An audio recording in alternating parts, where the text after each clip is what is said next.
Good morning, everyone. Thanks for choosing to be with us as we kick off today's different workshops and conversations around economic issues and community development and the future of our region. So I'm Nancy Olson. I am with Humboldt State University. I do professional development training and also lead our new people-centered change initiative for our campus. Thanks to Susan Seaman, she approached me, a month and a half, 2 months ago, and asked me if I would help her put together a session to talk about engaging community and change, and doing so with skill and intention and such. So we asked 3 people to join us who are currently or have gone through some big community change projects. We've got with us Shannon Riley, who's the deputy city manager at City of Ukiah.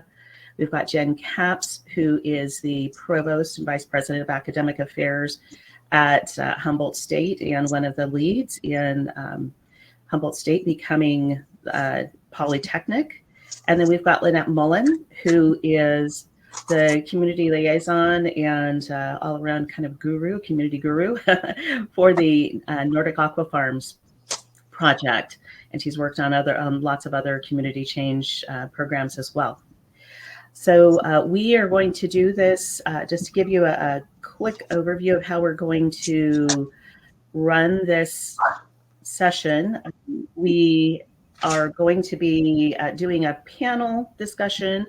We'll have time for Q&A, and then I will be doing a short kind of lightning workshop on a methodology for managing change with people at the center of that change. So it's the methodology that we'll be using at Humboldt State University called ADCAR. So that's the framework for it. So if you have questions, you can certainly put them in chat. Susan Seaman is in the background. She's going to be monitoring chat and helping with all things tech. The woman who is leading this conference, this summit, and the mayor, and so many other fantastic things, is so gracious with her time to run things in the background for this session. So we really appreciate you, Susan, as well. So our session goals today are to provide all of you who are participating the opportunity to have a candid conversation about some major projects that are happening within your communities. And we're talking about 3 projects here today, but we hope that what you learned today will be applicable for other things that you're involved in within your communities. And with the specific focus on how these projects affect individuals and groups in the community. So it's not necessarily how you manage those projects, it's really how you engage the community, how you engage individuals in change to support everybody who is impacted by the change. So excited to have this conversation. So people-centered change. We also want you to gain a better understanding of the challenges related to people-centered change. Humans are human, and oftentimes are unpredictable. Sometimes they change their mind. Sometimes they buy in right away. Sometimes they need some attention and discussion to bring them along. And sometimes their feedback helps make the project better in ways that we didn't expect. So engaging people in change can really help to make things better, help make things go more smoothly, that type of thing. We're also going to learn about solutions for advancing people-centered change practices. That's the workshop that I'll be doing. It'll be about 15-20 minutes. Like I said, lightning fast. Next week I'm teaching a 6-hour class on this, so you guys are getting just a snippet of it. But just the basics to understand the methodology that we're using at HSU, and that's accessible to just about anybody. And then we want you to be able to learn about what you can do as a community member to engage in changes that impact you. So those are our goals for the session. And if you have, like I said, if you have questions, you can drop them in chat or what have you. So we are going to go ahead and start. Each of our panelists, Shannon, Jenn, and Lynette, will be sharing for about 5 minutes to give you a grounding in the projects that they're working on. And when I say project, big P project. So these large scale community impacting changes. So we'll be starting out with Shannon Riley. Like I said, she's from Ukiah, and she'll be talking about the Ukiah Downtown Streetscape Project. Jenn will be next, talking about HSU's move to become a polytechnic university. And Lynette will end that portion of the panel. And then we'll go into some more Q&A and talking about Nordic farms coming into Humboldt County. So Shannon, turning it over to you. Fantastic. Thank you so much, Nancy. I think we have a PowerPoint that will accompany this. Good morning, everybody. Shannon Riley. I assume most of you are familiar with Ukiah, and I welcome you all this morning. And more importantly, I hope I can welcome you to our community in the near future, because we have a lot of stuff we're proud to show off. We are in the 99th percentile of finishing a major reconstruction project in our downtown, and that was the Downtown Streetscape Project. Next slide, please. All right, so there we go. Before, you can see our downtown is pretty dreary and blighted. The only surface street that goes through the entire length of our community used to be Highway 101. This was back in the days before Caltrans provided money for mitigations when they bypassed. So in 1969, they bypassed the Ukiah, and we were left with what looks like a highway right through the center of our town. It looked and it functioned like a highway, and it was super scary for a lot of people. So the top picture kind of shows the landscape of the area. On the right, you can see power lines, lots of visible power lines, super attractive. And down below, you can see what it looked like when you're crossing the street, and that was just half of the street. So there were 2 lanes of traffic in each direction, no turn lanes, very narrow lanes. So it was pretty daunting. And we had community members saying, I'm afraid to cross State Street. We had business owners saying, I'm afraid to cross State Street. And so in 2005, we had a community forum, and we talked about all kinds of things. What do you love about Ukiah? What needs work? And one of the most prominent things we heard was State Street is a barrier to economic success in Ukiah. It feels unsafe. And so we said, okay, let's do something about that. So we agreed to hire some traffic engineers to study some options. Next slide, please. And so when they came up with a new proposal, and mind you, throughout all of this, we're doing community forums where you have public city council meetings. We finally did come up with an accepted plan. And the process of this kind of realization, community asking us to do something, and again, you'll hear this is a classic case of be careful what you ask for. This took about 15 years between concept to construction. Construction started on this project in about April of 2020. What else started in about April of 2020? A worldwide pandemic. So here we had pandemic, we had drought, and now we're going to tear up the entire stretch of the downtown. It was pretty much like cue the zombie apocalypse at this point. So we had lots and lots of work to do with our community. And I'll talk about that more later, but I want to give you kind of the scope of the project here. So we have kind of an aerial view. When I say we tore up the downtown, we tore up the downtown. So the building on the left of the picture on the left is actually our courthouse. So we'll talk about some of the groups of people we had to work with. We had business owners, we had judges. There was a lot. We replaced all of the water and sewer infrastructure in the entire downtown. Some of that was over 100 years old. We also undergrounded those electric utilities. We widened the sidewalks. We planted new trees. And yes, that meant removing old, mature trees. People were not happy about that. The sidewalks were widened twice, apparently, on this slide. That's how exciting it was. We also did all kinds of pedestrian enhancements, things like bulb outs, sidewalk or crosswalk treatments. We had all new landscaping with bioswales, new streetlights and traffic signals, new fire hydrants, plus 11 new ones. So there was not a part of our downtown that wasn't touched during this project. All right, next slide. So again, this was 15 years of planning.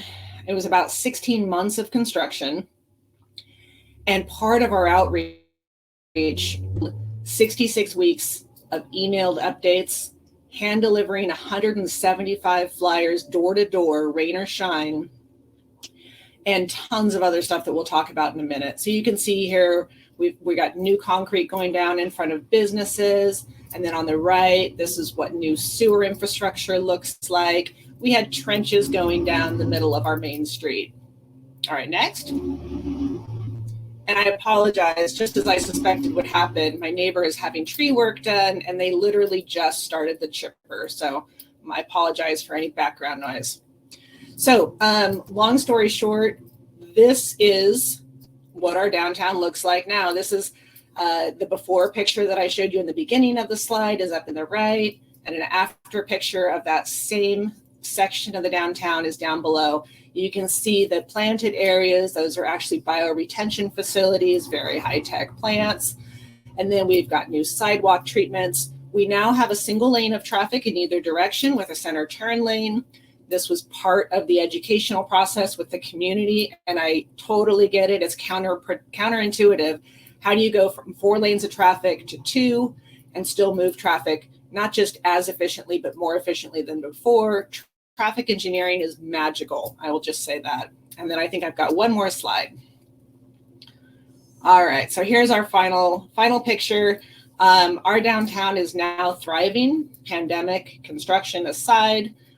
This was our project team. This was a group of 6 of us who blood, sweat, and tears for 1.5 years on this project, had each other's cell phones at the ready. We were communicating literally all hours of the day and night during this project. And I couldn't be prouder of this group of people.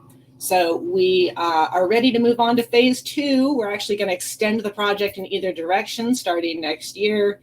And we feel like pros now, so we've got this. I think that's all I have, but I'm happy to answer more questions as we get into the session. Thank you. Great. Thank you so much. That's really exciting, Shannon. Now I want to go back through Ukiah and go through your main street. It's been a while. So congratulations on that, and looking forward to seeing what's next for you. So we will, if you have questions, you can put them in the chat, and we will pause now and then to look at questions. But we will have a Q&A a little bit later in this conversation. So let's move to you, Jenn, and talk about what's going on at HSU. All right. Thanks so much. I'm grateful to be here and excited to share a bit of information about HSU. As many people may be aware, HSU is working to become the 3rd polytechnic institution in the CSU system. And so I'm here to chat just a little bit about our self-study process, what that means, and then how we're shifting toward implementation and how that intersects so well with change management and why that's so important. So next slide.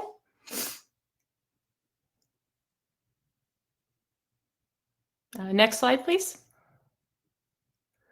So just to seat the information to understand what a polytechnic university is, and this may sound a little bit familiar if you're aware of Humboldt State University. Polytechnic institutions embrace a learn by doing. Over 90% of our students have a hands-on learning experience already. Polytechnics are focused on career and alignment with workforce needs and gaps. And they also deliver curriculum that focuses on a 4-field area. So natural sciences, applied sciences. So under applied sciences, think things like health, agriculture, which is particularly important to our region, technology programs and engineering programs. And what's critical as well is our strong liberal arts curriculum. Next slide. So why Polytechnic? Why is it important? Right now, we're nearly a Polytechnic institution without the designation. So part of the reason that we were selected for this to study ourselves and see if we might be right for this opportunity moving forward is because when we started to do a deeper dive into ourselves and do sort of a study of ourselves as an institution, we realized we already had such foundational skills and wealth of information already at the institution that it really just made good sense.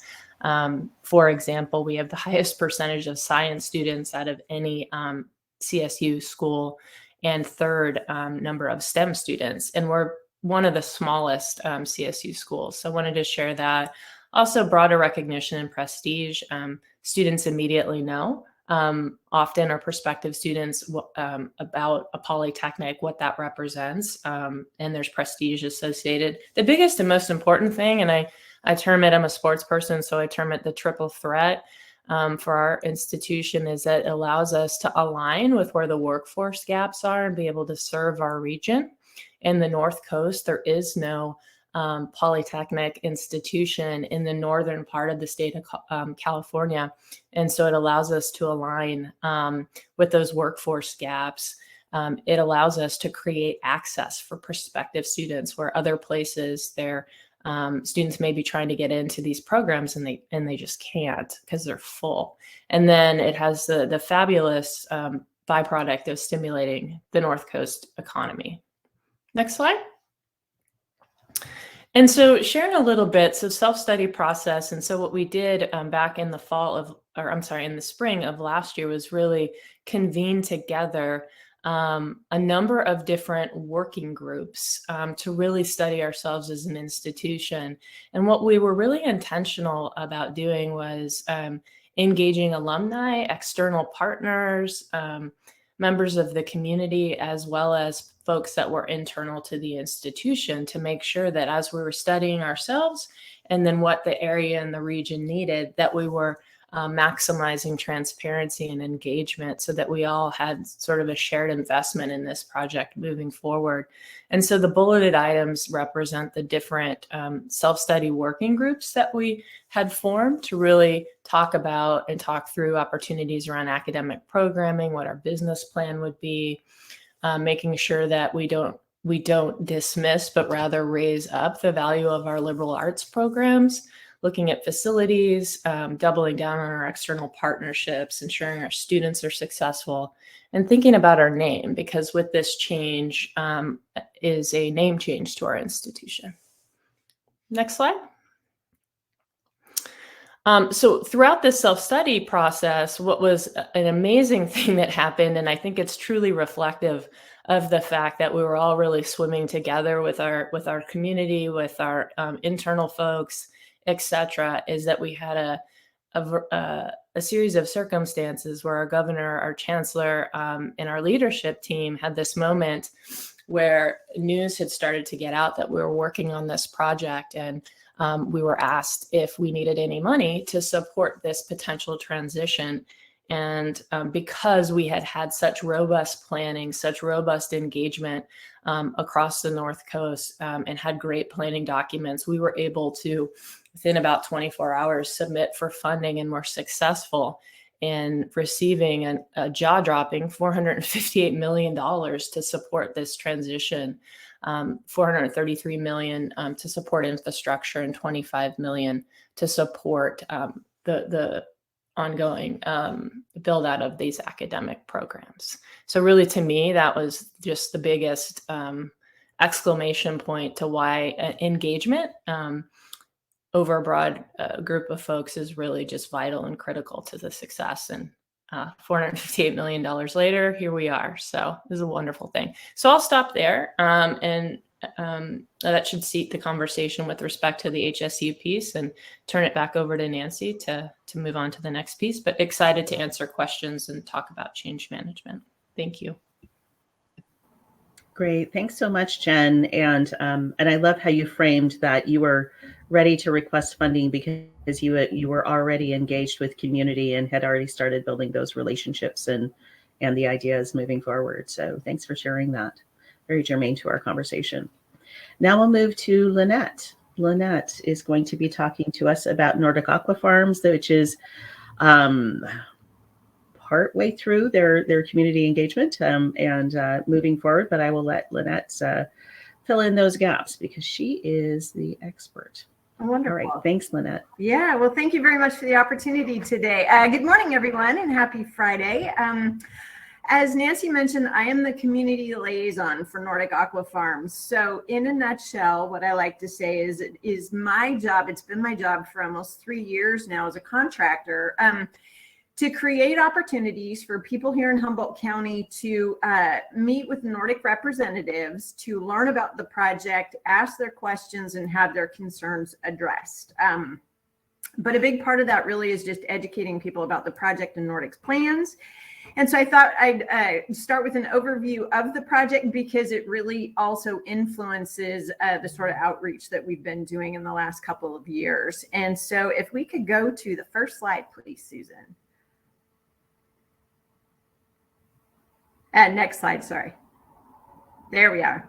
So for those who maybe aren't all that familiar with Eureka or Humboldt County, Nordic is looking to site their project on the Samoa Peninsula. So if you picture Eureka on the coast, and then Humboldt Bay, the peninsula is on the other side of the bay. And while that peninsula has had a long history of lumber and there's been a lot of timber processing and that sort of thing out there, Nordic site was actually empty until about 1964 when Georgia Pacific built what's called a craft paper mill. So basically they took trees, they used chemicals and water to break down the fibers, and then those fibers created pulp, which could then be used to make paper. So they started building in 1964. And they kept going until 2008. So throughout operations, they employed a lot of people. And in some ways, they were very responsible.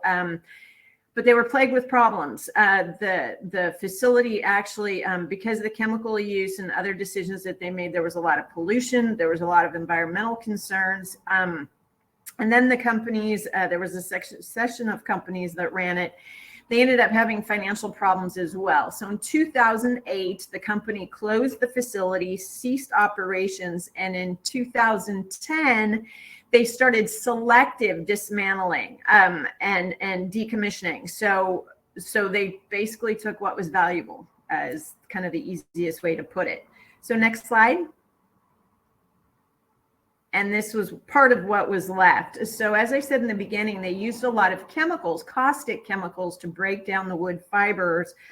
They did not take those with them. So the site was deserted. There's all these hazardous chemicals on site. And as folks know, here on the West Coast, we are also vulnerable to tsunamis. And so there were a lot of people that were concerned that a tsunami might overrun the peninsula and wash all those chemicals and other hazardous substances and debris into the bay. And so in 2013, 2014, the Harbor District actually gained control and ownership of the site and worked with the EPA and Coast Guard to clean up the hazardous chemicals to at least get what was most dangerous to our environment off the site. And here are some photos just showing some of that. They worked for a long time. They actually had to transport the chemicals in tile line trucks because they would eat through metal, really scary stuff. Next slide, please. But they didn't take everything. So a lot of folks, of course, have never been out there because it's an industrial site, abandoned industrial site. This is the EPA's version of cleaned up, which really isn't fair, but clearly there was a lot, including even the containers that house those chemicals, left behind. So this is actually the conditions right now. And believe it or not, this is what Nordic finds so attractive. So I will explain that. Next slide, please. So Nordic Aquafarms is a land-based fish farm. So I'll explain a little bit more about that in a minute. But their model basically is to replace or go against the incumbent industry, which is net pens. So their facilities are completely land-based, and they want to replace the imports that are currently coming in from net pens and overseas. And so they're looking to site a facility on the East Coast to serve that market. They want to be 12 to 14 hours trucking distance. And they wanted to do the same on the West Coast. And I grew up here, and I never thought of Humboldt as being centrally located to anything. But apparently we are. Apparently we are 12 to 14 hours from about 50 million consumers, which is pretty amazing. And the other thing I did not know is about 50% of the salmon consumed in California is currently imported Atlantic salmon. And that is what Nordic is hoping to replace. And this shows you why. So currently with all of those imports, oh, that's okay, Susan, go ahead and go to the next one. Our fish, the U.S. Doesn't produce a lot of fish. We don't have net pens. We don't have land-based. Norway, Chile, there are a lot of places in the world that do. And so fish is flown literally everywhere. You can see from that illustration, thousands, millions of metric tons of fish are imported. And so Nordic is looking to replace those imports with their product. Next slide, please. And they're doing it with what's called an RAS facility, which is a circulating aquaculture system. So it's completely contained. So it's very, very different than net pens. I like to say that describe net pens, they're kind of like open cages out in the ocean. So the fish are in there, you throw in the food, the medication, unfortunately, that they need, that sort of thing. And there's really no filter between those fish and the ocean or the natural environment, where everything that Nordic does is contained. I won't go into the details, though. Certainly, if you're interested in the project, I'm happy to share more. But this is what Nordic has planned for that property out on the peninsula. And just as a last slide, if you can remember that industrial wasteland that we have right now, this is what Nordic's hoping to put there instead. So I look forward to hearing your questions, talking to you more about the project a little bit, though, if you wouldn't mind, if you've got questions about the project, maybe save those, get in touch with me later. But I look forward to talking about the community engagement process. So thank you.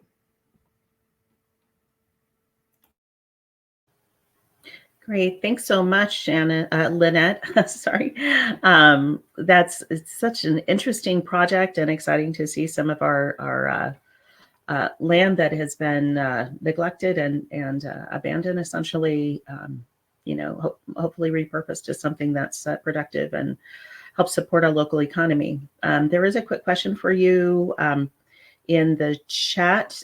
Who owned that land during the cleanup? Was that Nordic Aquafarms? No, so Nordic still does not. So the Harbor District acquired the land through the Harbor District's got kind of a bigger property holding company, but it's basically the Harbor District. So it's agency owned. Nordic has secured a 30-year lease option with another 10 options. So up to 50 years, they'll have access to that project, and I'm sure extended after that. But no, it is not privately owned. They have no intention of making it privately owned. But Nordic's responsible for the cleanup. Yeah, and the Harbor District is government, correct? Correct. Yes, but Nordic is a private entity. When they take on that property, they're taking on probably $10 million of cleanup. Great. Thank you. And thank you for that question, Jesse. So let's go ahead and move into kind of the core. So thanks for setting up the framework for the projects that you're all working on. And let's get into the core of this conversation, talking about engaging community in change. So the first question that I have, and this is for all of you. I'm not sure that we're going to get through all of our questions. So whatever you can do to be succinct and thorough in your questions will be fantastic. So let's start with Jenn. How did you engage, or how are you engaging the community in Cal Poly, in HSU becoming a Cal Poly, and how are you fostering their support and enthusiasm? Hopefully, fingers crossed. Yeah, I as I understand, I mean, I've been here a year and 3 months. This has been an incredibly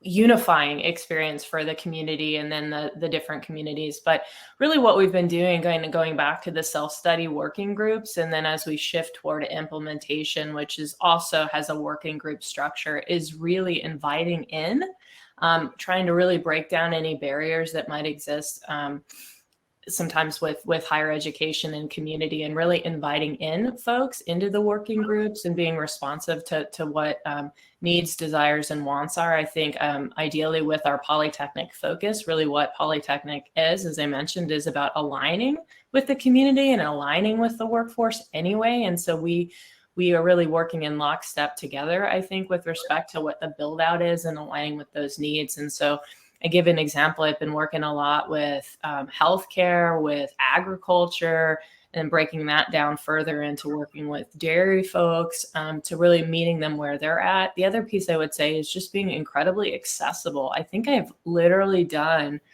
over 100, maybe more than that, 150 different presentations, engagements, going to meetings, sharing information, as much or as little as people would like, and just keep coming back, and then incorporating the feedback that I hear, sharing it out with leadership on campus, and then making sure we adjust to be able to support the needs of the community.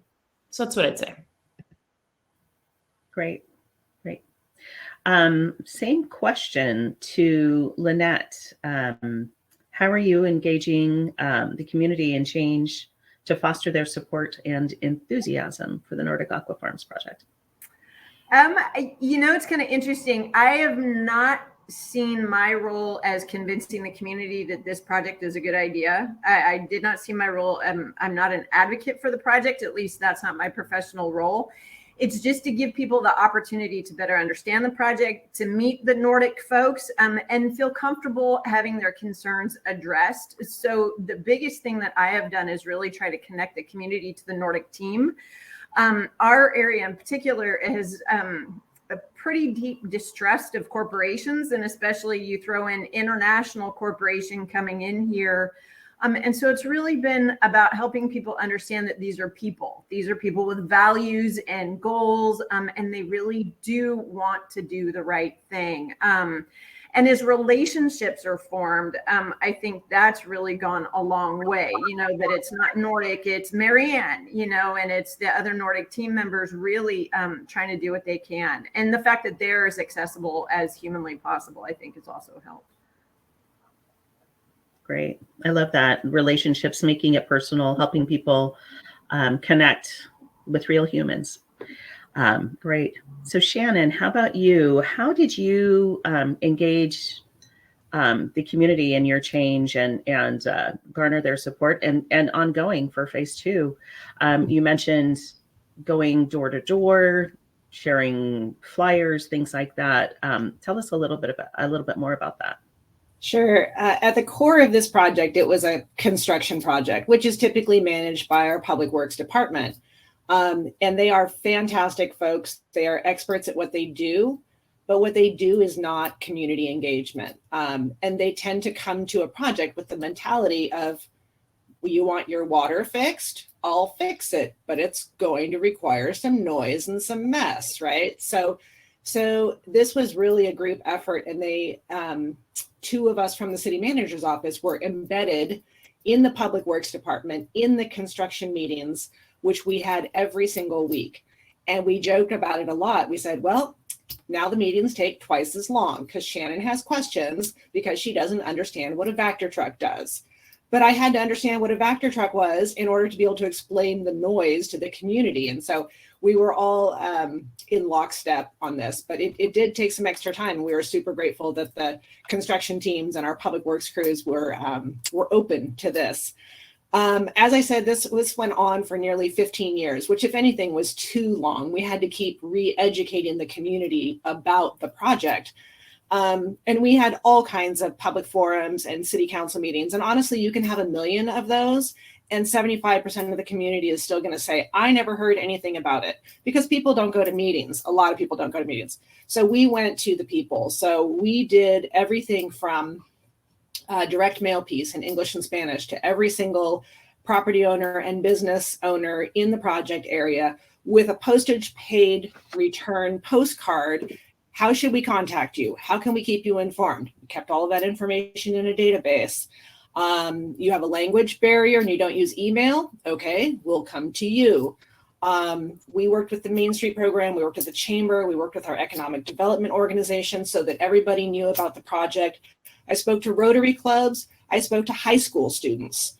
We had a dedicated website, a dedicated Facebook page. Again, weekly flyers, construction orange flyers with exactly what to expect for construction in the next week, hand delivered to every doorstep every single week, plus an email with pictures. We did not engage with Facebook trolls, but if some of them were particularly vocal, I'd call them up and I'd say, hi, it seems like you have some concerns about this project. I'd love to understand that. Can I buy you a cup of coffee? So it was everything from coffee meetings to public meetings and everything. So we really, I think, covered every base we possibly could and then some. That's great. Yeah, that's great. Happy to take any questions, but that's what we did. Yeah, and that I think that gets to some degree to a question, a really great question in chat about how do you reach groups that are outside of the the big groups and the big power brokers? How do you get to the everyday people? So we will be getting to that question specifically a little bit later in our conversation, but I want to ask a little bit more specifically some specific questions to each of you. Shannon, you know what? I didn't get to Lynette. My apologies, Lynette. Oh no, I did. Okay, great. Sorry. Was so interested in Solomon's question. Missed that. So Shannon, how did community response to the downtown streetscape project change over time? Oh gosh, I think eventually the haters became less vocal.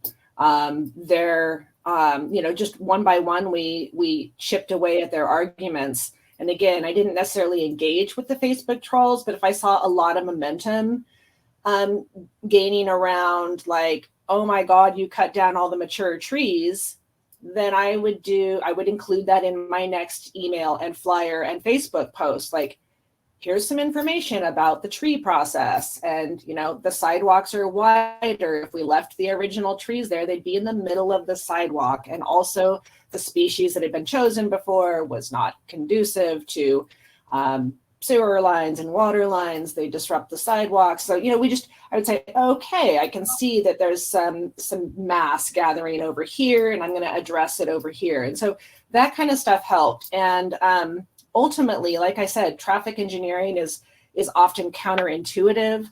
A lot of the work that we were doing was counterintuitive.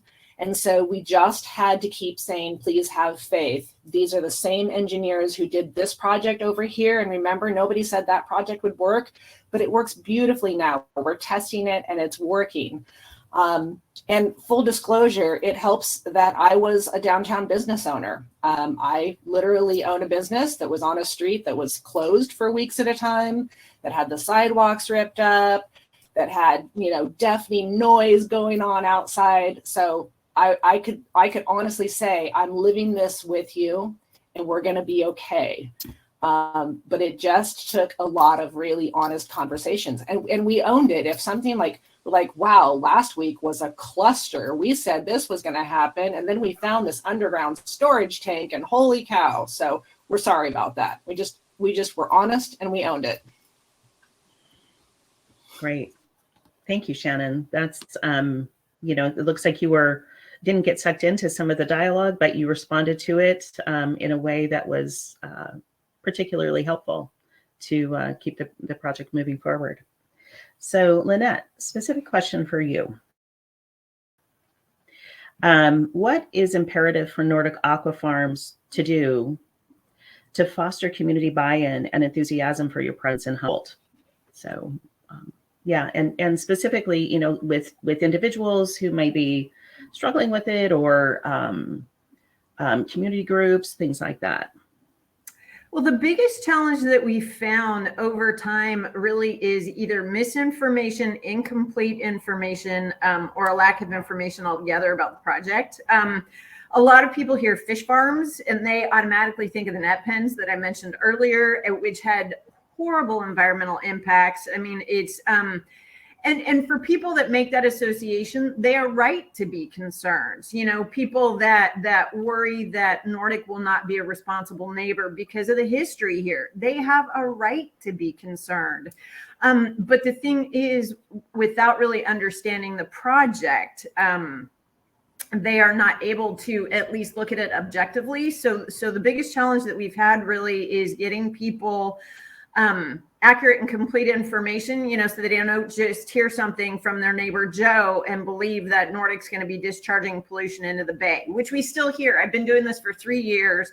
And every time I hear that, I think, damn it, I'm not doing a very good job of getting out there. I mean, it's just, but like Shannon said, we have our lives, we're busy, and a lot of people don't think about a project until it's something important about it. They hear something about it that's important. So that's really the biggest challenge. And once people hear that, or once people get out on the site and they see, I showed you the pictures of the current conditions, but once people realize that people are not beating on our doors, private companies, nobody is beating on our doors to go out there and clean up that site and develop it. It is amazing that Nordic wants to come in and spend $500 to $600 million because our infrastructure is worth it. And so that's something else. Once people really understand, a lot of the challenges go away, a lot of the concerns go away, but they need all the information for that to happen. And how do you really see that happening, Lynette? How do you see people getting the information that they need to buy in? What does that look like? Yeah, it's been kind of interesting, and Nordic's in an interesting position, and I'm just going to be blunt about this. All of the outreach they've done over the last 3 years, they haven't had to do any of it, none of it. They're not a public agency. They're just a private company. They're looking to come in, but they want to be good neighbors. And so they have done everything they can to be available and will continue to. Zoom's made it, the pandemic's made it challenging, but Marianne was coming out here every 3 to 4 weeks from Maine to meet with people. She would drive as far as the Atoll to meet with 3 people who had concerns about the project. So just being accessible, available. We do open Zooms. My contact information hopefully is out there everywhere. And it's really just encouraging everybody in the community I know who may know somebody with concerns to send them our way so we can at least address them. We may not change their mind, but we at least want to make sure they have accurate information when they are forming an opinion about the project. We feel like that's a fair ask. Great. Thanks, Lynette. Going to Atoll to meet with 3 people. That says something. Jenn, I saw your eyes open wide. So Jenn, to you, equity is such an important part of the HSU culture, and wanted to ask you, what is HSU's approach to ensuring equity and community engagement? How are you reaching people from different people groups in the outreach and engaging them in this change? Yeah, great question, and appreciate that. I think there's a number of things. Again, I think that piece about being accessible is really, really important. And I think I was vigorously nodding my head because I've also done that. It's like if and I need to travel a bit to meet with a couple of people, no matter if they are a leader or just a concerned citizen. So making myself accessible, which for some people has been kind of shocking. Like, really, you'll meet with me, you'll talk to me. You're the vice president and the provost. I said, yeah, but this is really important.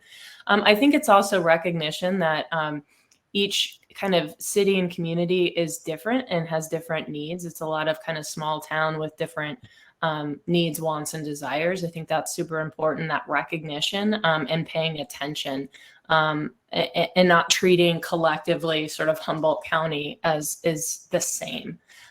Doing a lot of outreach, so spending a lot of time reaching out and visiting communities and visiting, as I mentioned, dairy farms, visiting. Last week I was at Taladini up at Smith River, visiting with tribal leadership and seeking feedback from them and doing tours and learning more. So it's about that piece about being accessible. It's also being accessible to future, to existing parents, students, staff people, longtime community members. I can't tell you, funny enough, how often I live a mile from campus, how often I step out of my front door and people hang themselves sort of over my fence and are like, hey, I've lived here 20 years and I'm really interested, and can you answer some questions? And I'm like, sure, absolutely. And they're like, you will? So again, I think it's that recognition piece and that accessibility piece and inviting folks in. And I think the other piece is also being willing to change my approach and to change things up and be responsive based on the feedback that we receive. And so that it's not all scripted ahead of time, and that we can incorporate and integrate that feedback. And we're continuing to do that. And I would say, as we moved from kind of that self-study to the approach to the implementation approach, there were different things that revealed themselves as being really important, like communication. And so communication then became its own area of focus as we move forward with our implementation, because this outreach and this integration is so important. So that's what I'd say. Yeah, that's great. I appreciate your focus on or your flexibility in how you're responding and you're listening, and not just saying this is the way things are, but you're adapting to the needs of the community and the different people groups that you're meeting with. Whether it's your neighbor talking to you across the fence, or the tribal communities, or the Latinx community, the Black community. They all have, or the LGBTQ community, different groups that may have different concerns, and your flexibility in responding to them, I think speaks a lot to doing things the way that can be helpful. So we have just kind of worked through a lot of our time. I'm going to ask one last question of each of you, and if you can give maybe a 1-minute answer or so each, and then we want to turn it over to Q&A with the audience. We've got a couple things percolating in the chat, so if any of you have burning questions, you can go ahead and put them in the chat, and we will respond to as many of those as we can. So, Lynette, what is something that in the 3 years that you've been working on this, what is something that you wish you would have done to gain, community engagement in this change that you didn't do? That's a good question. I'm actually hoping, my understanding is hopefully part of this panel is reaching out to people that are attending the session and asking them for ideas, because I'm looking forward to hearing from them. I am sure there are things that I miss. Like I said, every time I hear somebody say something, voice a concern about the project that's just based on misunderstanding, I know that I've missed something. I have a community advisory group that I've put together at the suggestion of a community leader here. And I've been working with that group for maybe 2-3 months now. I wish I'd done that in the beginning. I really, truly, I can't reach everywhere. I can't know everyone. There are a lot of circles that I'm just not a part of. And I really, truly wish I'd brought that group together sooner, because they have been invaluable. And it's chamber members, but it's business owners. It's a really varied group, and they've been amazing. So that's an easy one, actually, now that I think about it. Wish I'd done that sooner. Yeah. And I would imagine it's important to have, as part of that community group, people representing not just business and chambers, but also different community leaders who may not be business owners and things like that, who may represent different people groups as well. Oh, absolutely. So, Yeah. And just people in the community, you know, that have ties to others that may have concerns about the project. Yeah. Wonderful. So Jenn, let's go to you. What do you wish that HSU had done earlier in the process? I mean, we certainly have a long way to go before the process is complete. It's kind of ever ongoing. But what do you wish that HSU had done earlier, and how have you adapted to that? Yeah, I feel like we've been moving at lightning speed. So I think what I would have done is about that communication piece. I think it would have been to earlier in the process really engage broadly in asking folks how they would like to be involved and how they would like to be communicated with. I think that's a piece where I think perhaps we made some assumptions early on about what effective modes of communication and expressing information would be helpful to folks. And then others going, oh, I missed this, or that didn't work for me. So asking for that engagement early on with how information could be best delivered, I think would be probably the thing I would do differently. And I agree, Nancy, I think we're like, I still feel like we're at the beginning. I think the implementation stage is such a long phase. So I think we have great opportunities to continue to refine and get it right. And again, acknowledgement also of being flexible and when we get things wrong or we've moved too fast or in the wrong direction with folks, to just be honest about that and pause and kind of shift gears where needed. Yeah. And you know, being intentional from the get-go, and that's one of the things we'll talk about in the workshop that I'll be doing. Being intentional with a people-centered change plan. You know, how are you going to communicate? Who are your key audiences? You know, things like that are so critical, both internal and, you know, a big part of my work with HSU is with the employees. And how are we bringing the employees along with this? You know, them being part of the community, but also kind of that internal group that needs to be bought in and listened to and learn from as well. So, Shannon, how about you? What is something that you wish you had have done early on to engage Yeah. First of all, Nancy, I want to echo what you just said about informing the employees, the people on your own team.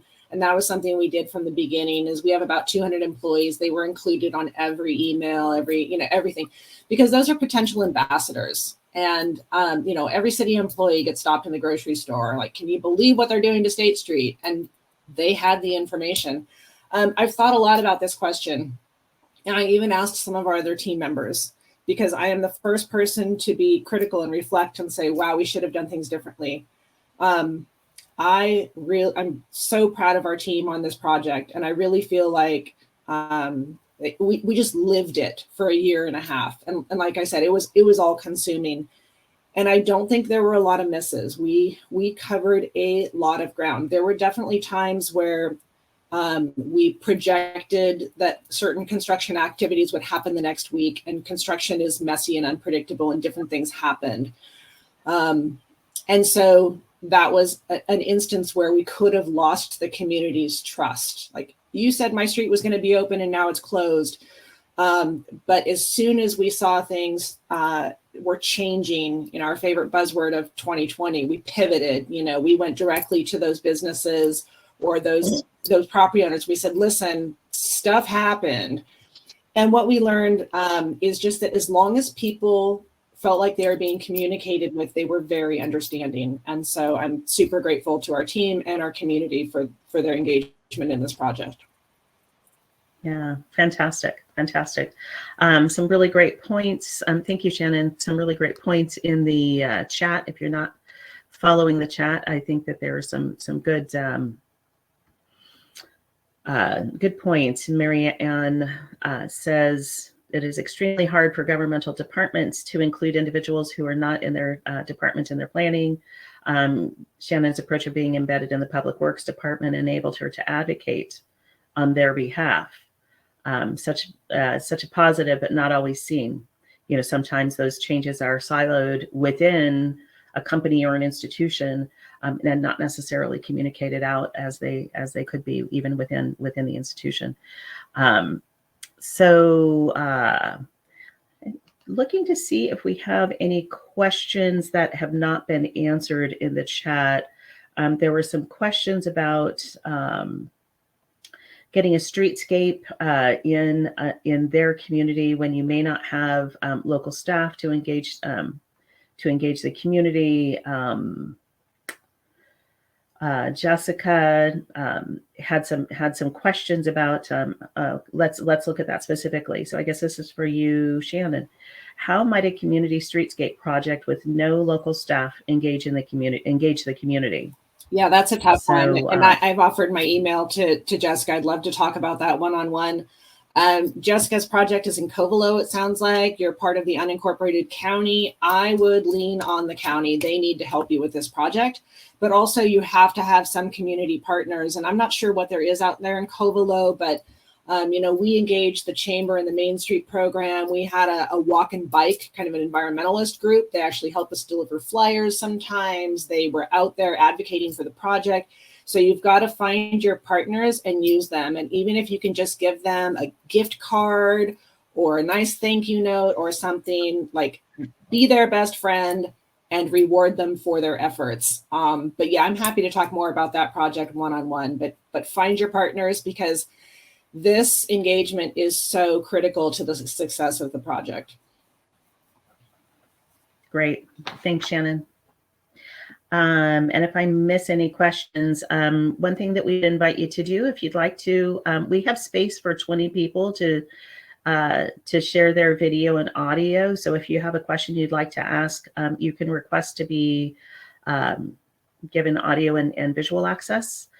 We've got 31 people in this conversation at this time, but if you'd like to ask something live, you can certainly do that, or you can put your question in chat. So just monitoring through here. And then Susan, if you see something that I'm missing, please let me know. I don't see anything else, but I have been noticing the same ones you're noticing, so we're good. Okay, great. We actually have some questions for you as a group of participants. I've heard a couple of our panelists say, we'd like to know what you need from us in order to ensure that you are fully knowledgeable, feel fully engaged.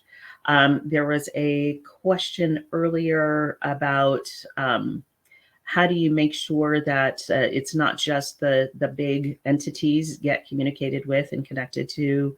So how would you like to be engaged? So we'll open that up to the audience. How would you like to be engaged if there's a big change happening in your community or one of these changes specifically? And maybe you don't have time in your day to go to a community meeting or things like that. So what's helpful for you? Press releases are one thing, but what would make you feel like you're really engaged?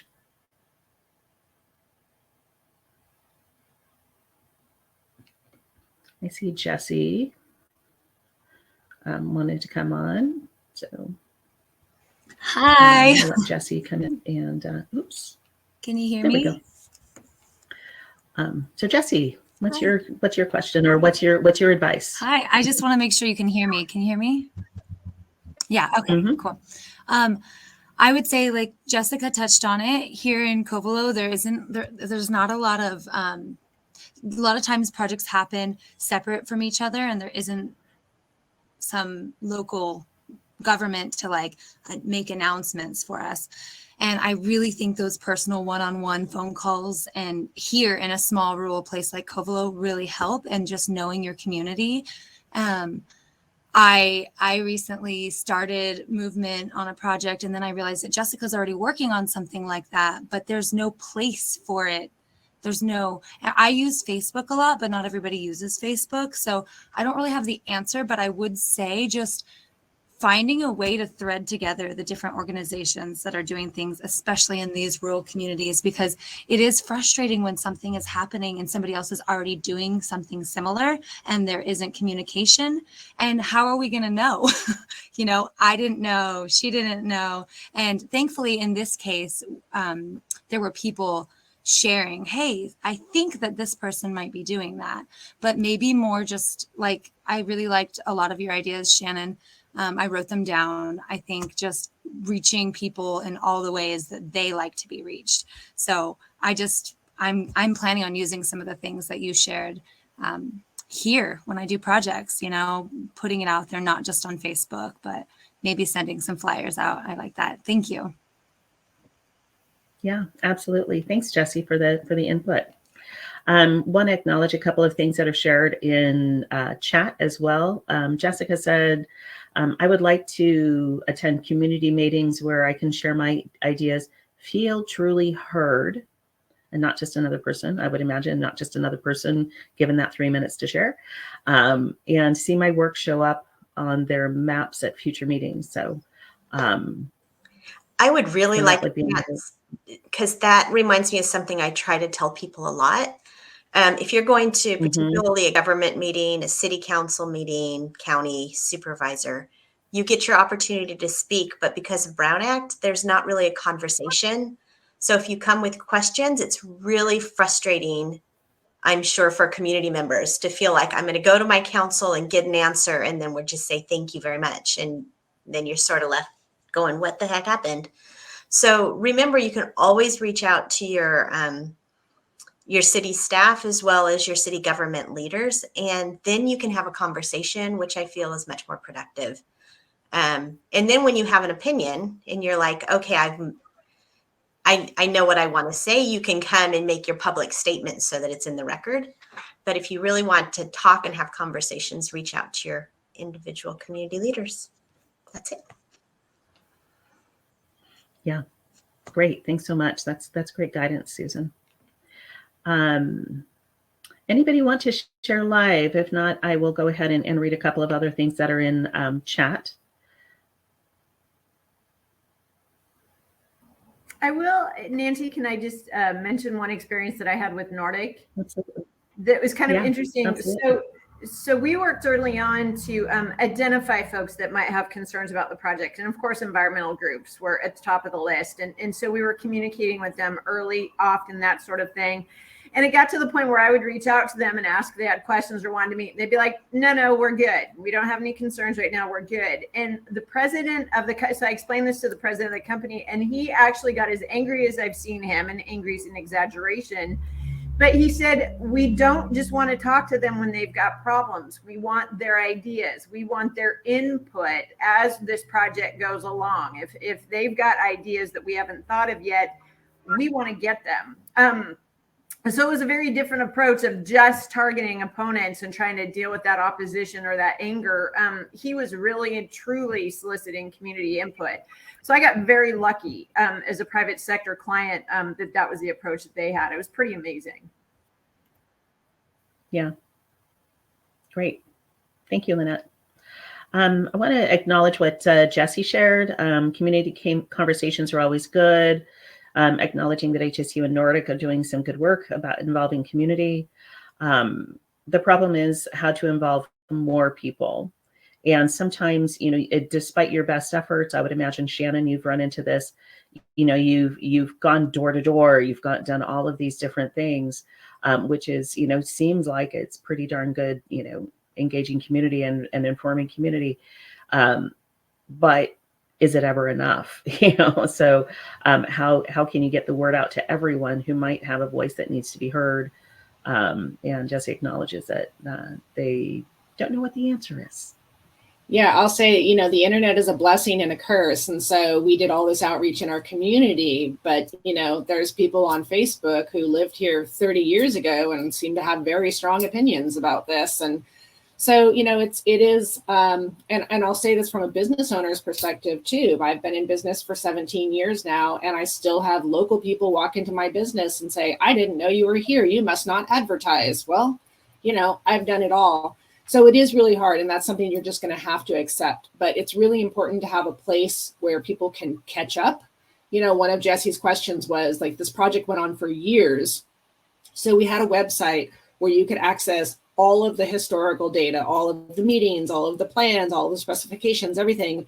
But then we also had a venue for current information. So there was always a place to point people to whatever they needed. And then know your audience. You know, if we're talking to environmentalists, then we had data on greenhouse gas emissions. If we're talking to armchair traffic engineers, then we had data about collisions and turning radii and stuff like that. We had between 42 and 65 collisions in this section of the downtown per year.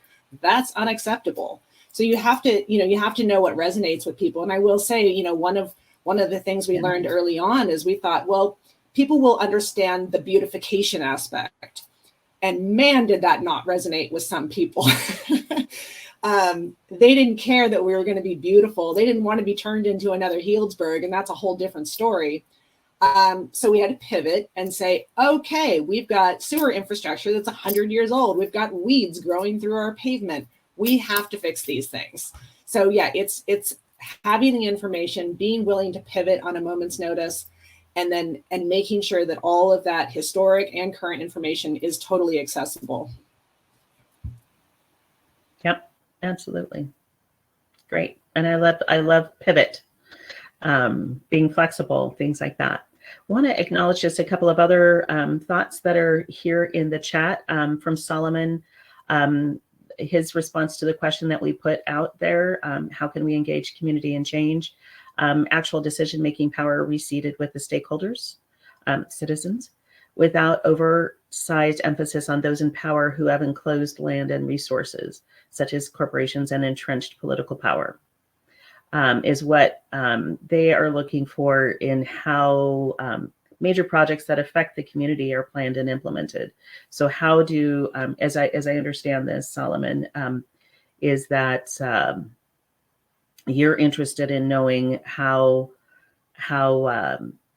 in making sure that people are considering individual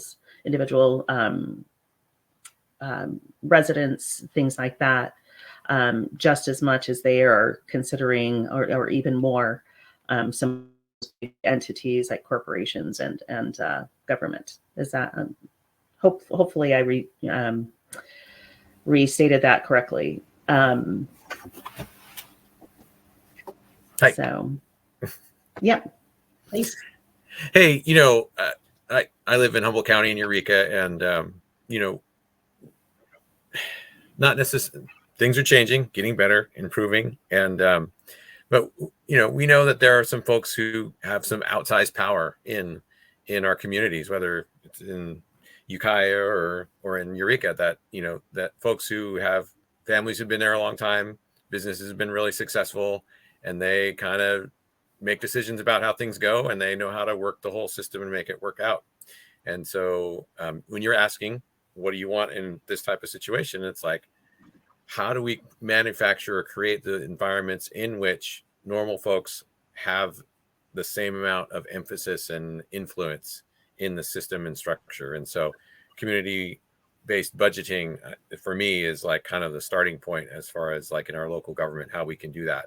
And, to get around like what Susan was mentioning about how difficult it is like there are specific things in the Brown Act of how you interact. And so you can't really have a discussion, but there are ways around it, I guess, is what I'm looking at for, or ways to codify and make an actual procedures that codify that value, rather than just thank you for your comments, and then we're still going to make a decision we're going to make anyway, which unfortunately it happens occasionally. So I guess that's it. Great. Thanks so much, Solomon. So we are, I see Jessica just came on. If we could let her in, might have a comment to share, and then we're gonna pivot and wrap this part of the session. So Jessica, go ahead. I just wanted to jump in to follow up what you were saying, Solomon. I helped get our Round Valley Area Municipal Advisory Council going up in Covelo 2 years ago, and Jesse's right. Not everyone shows up at in that format, so we do need to have like a diverse palette of outreach tools. But I've noticed it's been incredibly empowering for our community to have that municipal advisory council, and it allows us a space where we truly can have community conversations. I facilitate the meetings not with I don't distinguish between the council members and the community. We're all one. We're all working together, sharing ideas. There's no 3 minutes and then you're done. You can share as many ideas as come up. And I also put everything on the agenda to say, and possible action. So we can always do something. So working that Brown Act.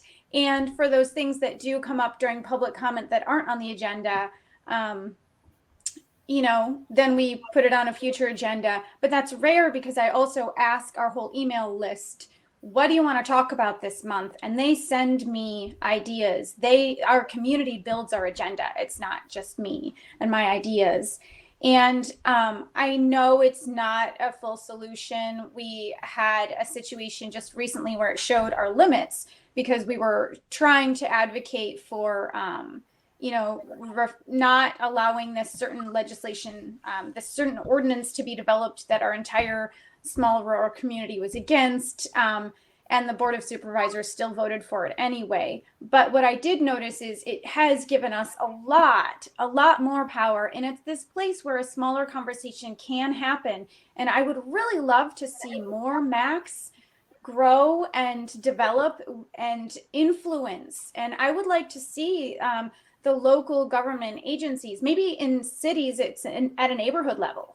At the county, it's district, or it's like a little rural community level. And I would really like to see the Board of Supervisors realize how much powerful they become when they engage these MACs, because they're truly able to listen to, engage with, and then serve and represent their communities. So I just wanted to kind of share our little snippet of hope and positive systems change that I hope other people take on as well. And another thing that we did that's unique is we do not have a regular voting process.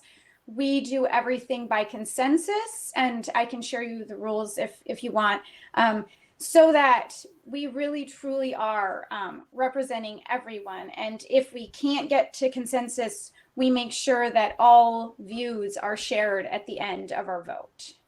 So there you go. Great. Thank you, Jessica, for sharing the systems change that you're undergoing in your community and moving forward to be more inclusive in the way that you're engaging community. So thank you. So we are at the end of this part of the panel part of the session, but before we go, and we will share the comments in the emails or in the chat with the panelists so that they have have a good idea of what's been shared. But so if you have more ideas for how to engage community and change that you want to share with these panelists, please go ahead and put them in chat.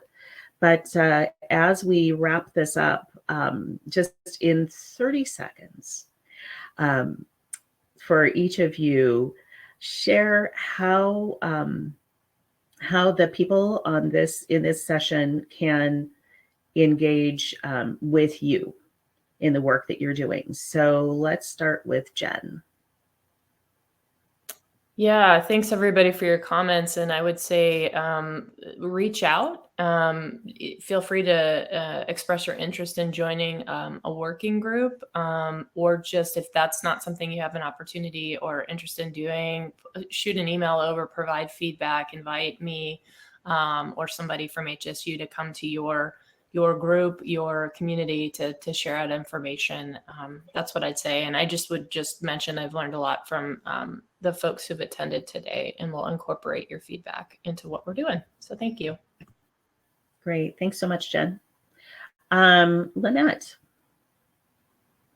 Yeah, thank you very much. First, thank you for the opportunity to be here today. I just encourage people, if you have concerns about a project, something going on in your community, ask questions. Just make sure you have accurate information and all of the information. I just find that so many people get concerned because they've heard this much and their concerns make sense at that point. But just make sure that you've got all the information you need in order to form an opinion, whatever that happens to be, about something going on in your community, and get engaged, ask questions. Most organizers, like you're seeing here, people do want to hear from you. People do want to hear from the community. So believe that, be polite when you reach out, of course, but really that's all I ask. Yeah. And how can people, and people can reach out to you directly, Lynette, correct? Yes, I've put my email in the chat a couple of times, but I will do so again right now. Perfect. Thank you, Lynette. And how about you, Shannon? What's the best way for people to engage with City of Ukiah about the streetscape project? Yeah, directly with anybody. Like I said, we've put all the information out there. I think from a community leader's perspective, the two questions I always ask myself before we embark on anything are, who else might need to know about this? And that's a really big question. You really have to, think of all the secondary, the tertiary impacts of anything you do. Who else might need to know about this? And if I were the customer, the resident, whoever, how would I want to be treated? And I think, not enough of us are looking at things from that perspective, especially in government. So I really appreciate this opportunity and all the feedback from everybody. This has been really informative and educational for me as well. So thank you, everybody. Fantastic. Thank you all, panel. So as I often do as a moderator, I let the conversation flow rather than trying to stop it. And in doing so, cut my own self short in terms of offering a workshop. But Susan, I'm going to check in with you, and hopefully this is okay. Rather than doing a 5-minute overview of what is sometimes a 2-hour or 6-hour session, I would like to offer to the folks on this in this group to do or anybody who's part of the conference, to do an hour overview of change management principles and discussion about that. How does that sound, Susan? Offer them an hour overview, like later? Like separately at another time, at a later time. I think that is very nice. If you're interested in that, put your name in the chat or the Q&A, either one, and we will make a list and send you an invite to that. Is that fair? Absolutely. Absolutely. I will try to capture. Okay, sounds good.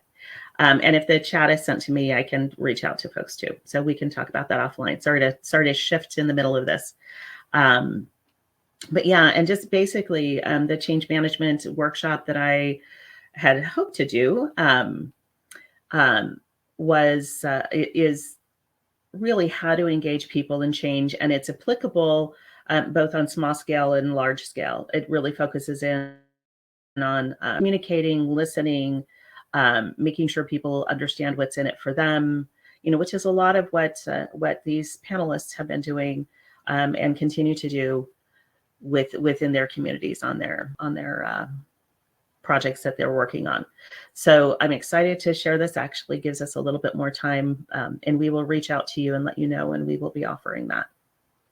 So with that, want to thank you all for participating, and especially to our panelists for your good insight, and to our participants for the great dialogue, to Susan for having the idea to have this conversation as part of this panel, or of this summit. And community change is it is intertwined with economic issues, economic development, the growth of our various communities, and engaging people in that process. It can be messy, it can be very hard, as we heard today, and can be very complex. Meeting with resistance, meeting with enthusiasm, people changing from enthusiasm to resistance and back again. So how do we engage individuals and groups in this process? So I again want to thank everyone for being here, and with that, you get a few minutes back in your day to go take an extra long break before the next workshop. So thanks, everybody. We'll see you soon.